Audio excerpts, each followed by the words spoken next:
It is my favorite Easter joke. It never stops being funny. The story of the Sunday school teacher that was trying to figure out how to communicate the meaning of Easter to her children in her Sunday school class. And she asked them, she said, "What does Easter mean to you?"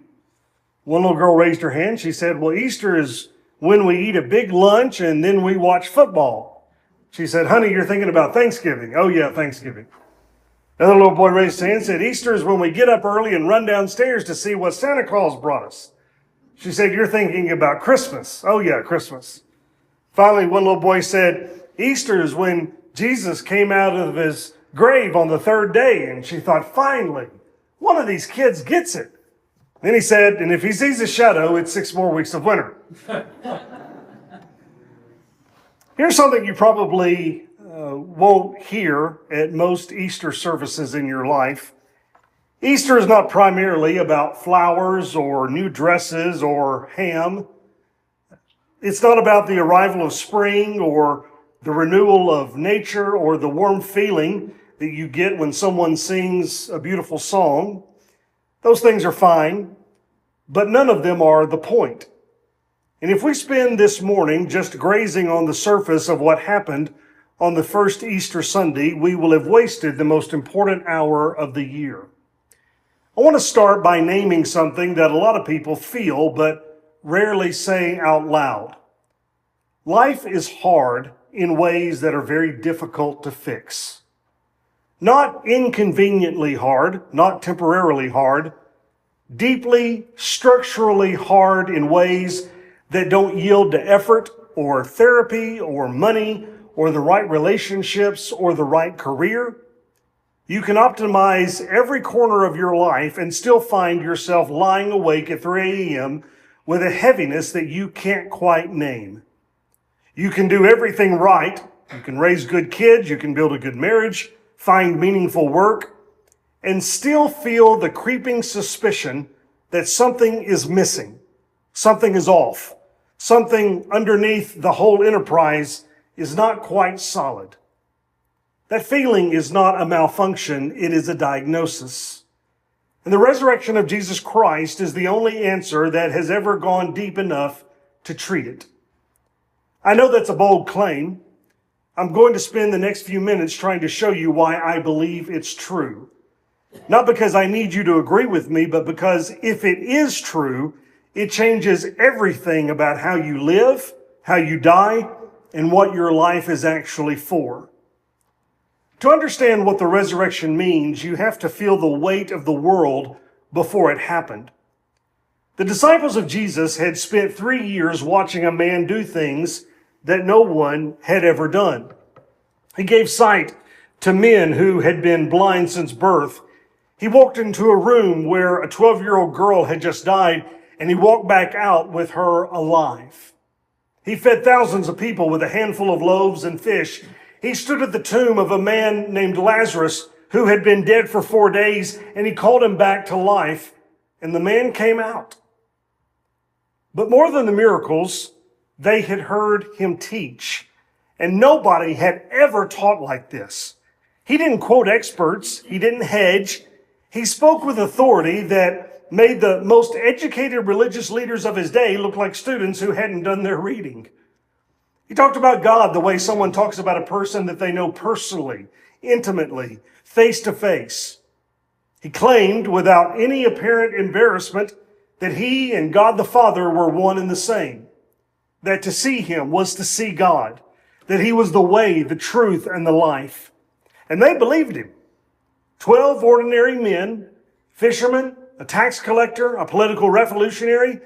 They left their livelihoods and followed him across the countryside because they believed something extraordinary was happening. That God was doing something new in the world. That the long, dark night of human history was finally being interrupted. And then they watched him get arrested, beaten, mocked, stripped, and nailed to a Roman cross. And then they watched him die. I want you to sit with that for a moment. Not as a religious concept, but as a human experience. The person that you attached everything to, that you stacked everything on, your hopes, your future, your understanding of the world. I want you to think about that person dying in front of you in the most humiliating, public, brutal way possible. And with him died the story that you had been telling yourself about what your life meant.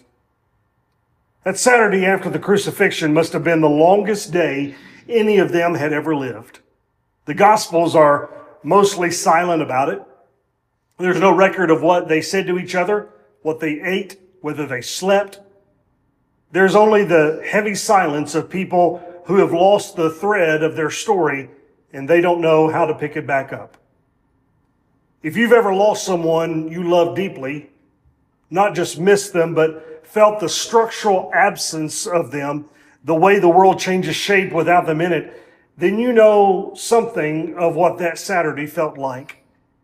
And if you've ever lost faith in something, marriage, a dream, a vision of yourself you thought you were becoming, then you know something about it as well.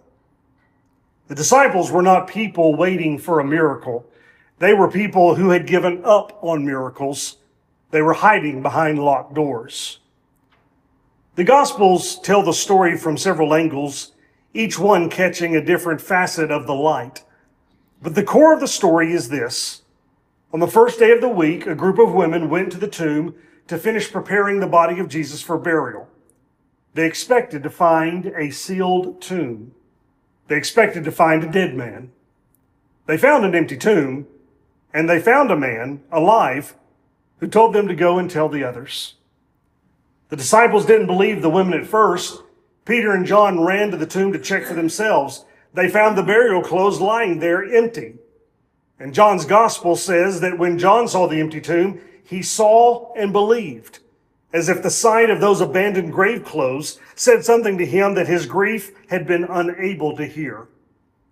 That same evening, the risen Christ appeared to the disciples gathered in that locked room. And the detail I want you to notice is this. He didn't just appear as a spirit or a vision. He showed them his hands and his side, the wounds from the nails and the spear. He ate food in front of them. He was not a ghost or a hallucination. He was the same man who had died, and yet something had happened to him that went beyond everything and anything that they had categories for. He was the same, and he was also different. He was recognizable, yet he was also transformed. The word the New Testament uses is resurrection, not resuscitation. Lazarus was resuscitated, brought back to the same mortal life that he had had before. What happened to Jesus was something else entirely. He came out of death through it, changed in a way that death could no longer touch. He had passed through the worst thing in the universe and emerged on the other side. And then, over the next 40 days, he appeared to his disciples repeatedly. He appeared to a crowd of over 500 people on one occasion. The Apostle Paul, writing only about 25 years later after the event, he mentions this crowd by name as if to say, go ask them. They're still alive. Check the story. And then something extraordinary happened to the people who had seen him. The same group that had been hiding behind locked doors went out and began telling the story to anyone who would listen. And they kept telling it even when it got them arrested. They kept telling it even after it got them beaten. They kept telling it even after, one by one, it got them killed. People die for things that they believe to be true. But people do not die for things that they know to be false. The disciples had every reason in the world to recant. Nobody was coming after them for fishing. Nobody was going to execute them for collecting taxes. The story they were telling was the dangerous thing, and they could not stop telling it. That is evidence. Not proof in the laboratory sense. History rarely works that way. But it is serious, substantial evidence that something happened on that Sunday morning that cannot be explained by grief or wishful thinking or the power of myth. Something happened. And if it happened, it changes everything. So let me get specific now, because I think this is where Easter often fails people. We treat it as a historical curiosity or a religious obligation or a once-a-year sentimental occasion, and we miss the fact that the resurrection of Jesus has direct, practical, life-altering implications for the way you live on an ordinary Tuesday in May. And here are three. Number one, the resurrection means that your life is not meaningless. One of the quiet anxieties of modern life is the nagging suspicion that it doesn't add up to anything. You work hard, you love people, you try to do good, and then you die. And in a generation or two, nobody remembers you, and the universe goes on exactly as it would have if you had never existed. That is not a crazy thought. That is the logical conclusion of a universe without God. Bertrand Russell, one of the great atheist philosophers of the 20th century, called human life a brief and powerless thing, destined to vanish in the debris of a universe in ruins. If he's right, every act of love, every sacrifice, every moment of beauty and goodness you have ever experienced is, in the end, just chemistry. Impressive chemistry, maybe, but chemistry. But if Jesus rose from the dead, then the universe is not a closed system. It is a creation with a creator who is not distant but present, not indifferent but deeply invested. And it means that what you do with your life, how you love, how you serve, how you treat the people around you, it matters permanently. Not just while you're alive to see the results, but permanently. The resurrection is God's announcement that this world is not a waiting room before oblivion. It is a stage on which eternal things are happening. Your choices, your loves, your small daily acts of faithfulness, they count. And they're written somewhere that death cannot erase. Number two, the resurrection means that your failures are not final. I don't know what you're carrying today, but I do know that most people who walk through the doors of a church or who find themselves drawn to spiritual questions are carrying something that they wish they could put down. A failure they can't forgive themselves for, a version of themselves that they're ashamed of, a pattern of behavior that they've tried to break 100 times and they can't. The cross of Jesus is where all of that goes.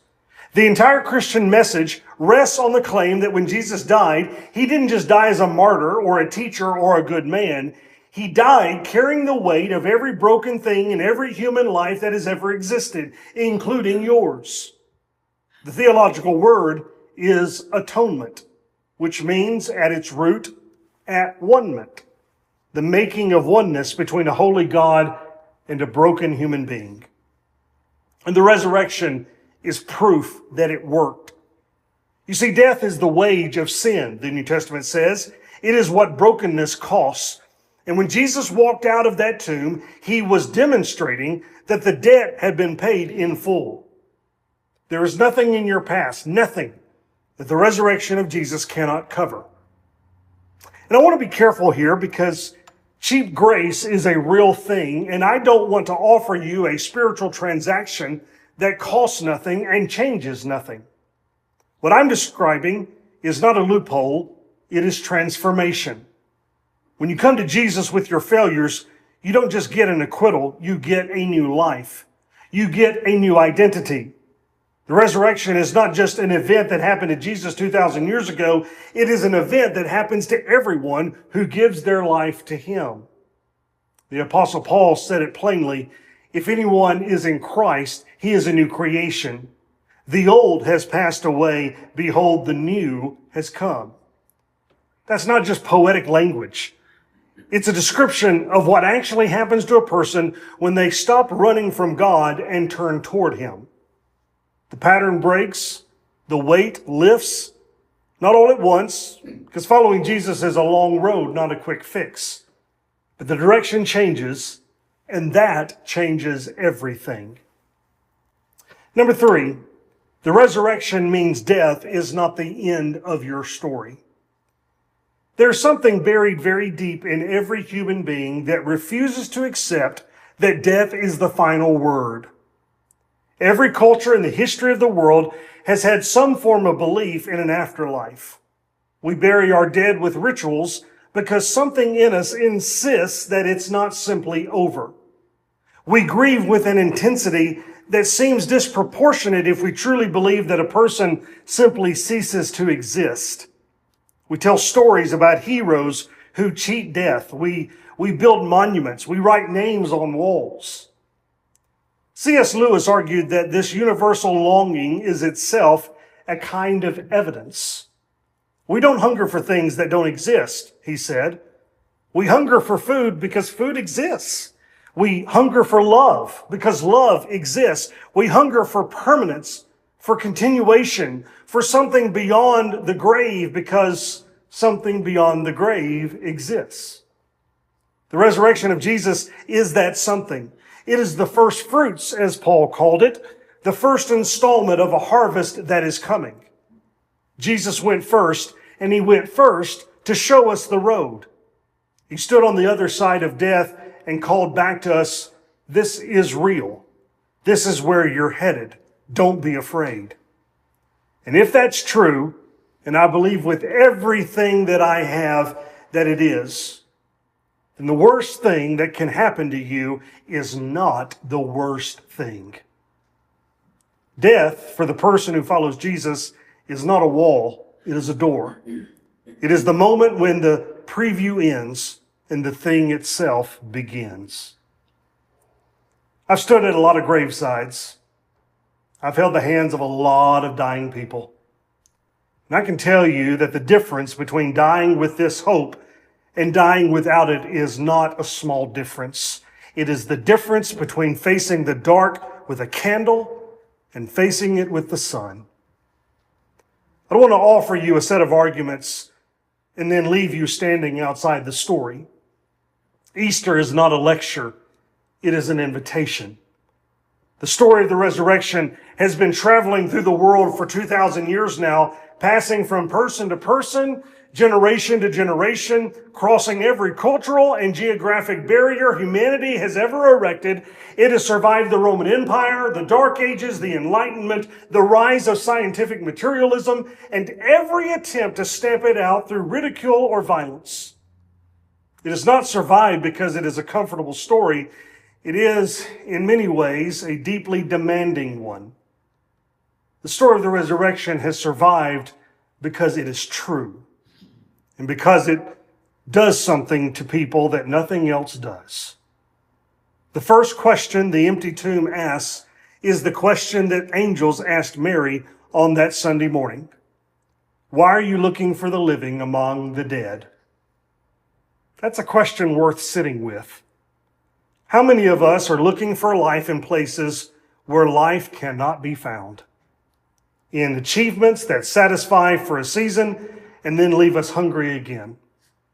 In relationships that we have turned into substitutes for something that only God can give.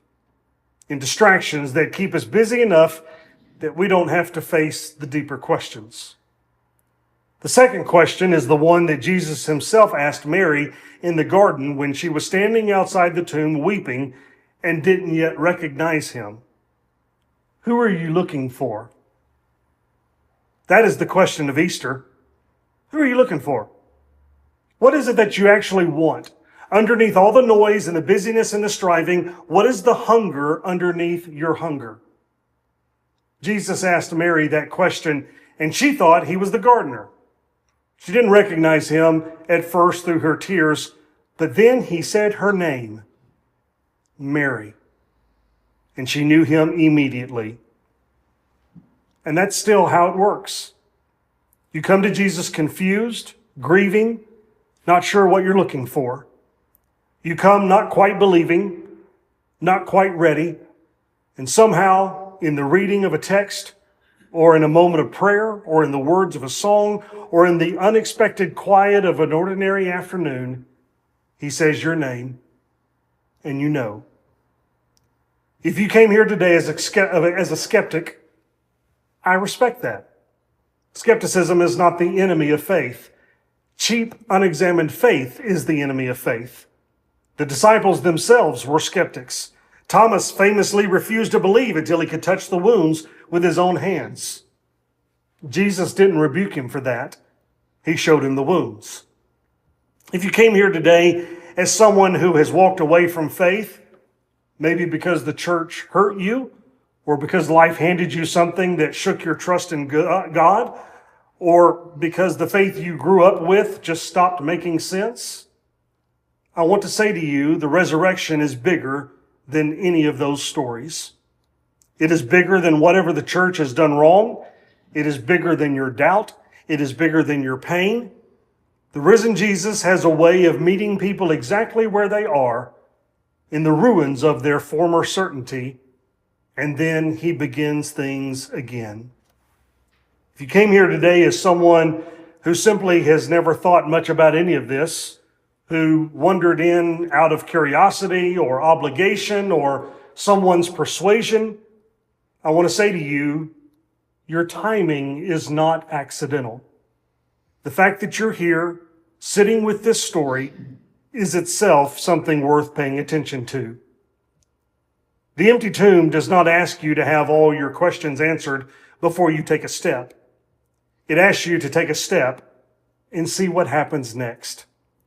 It asks you to say, with whatever trembling faith you can muster, I want this to be true. Show me that it is. And that's enough to start with. Jesus has a long history of working with that. So let me end where we began, but from the other side of it. The heaviness you feel at 3 a.m. is real. The hunger underneath your hunger is real. The sense that your life ought to mean something permanent and not just something temporary, that's real. The resurrection of Jesus Christ is God's answer to all of it. It is his answer to your mortality. Death is not the end. It is his answer to your guilt. You are forgiven fully and finally. It is his answer to your meaninglessness. What you do matters eternally. It is his answer to your loneliness. You are known, you are loved by the one who made you. It is his answer to your fear.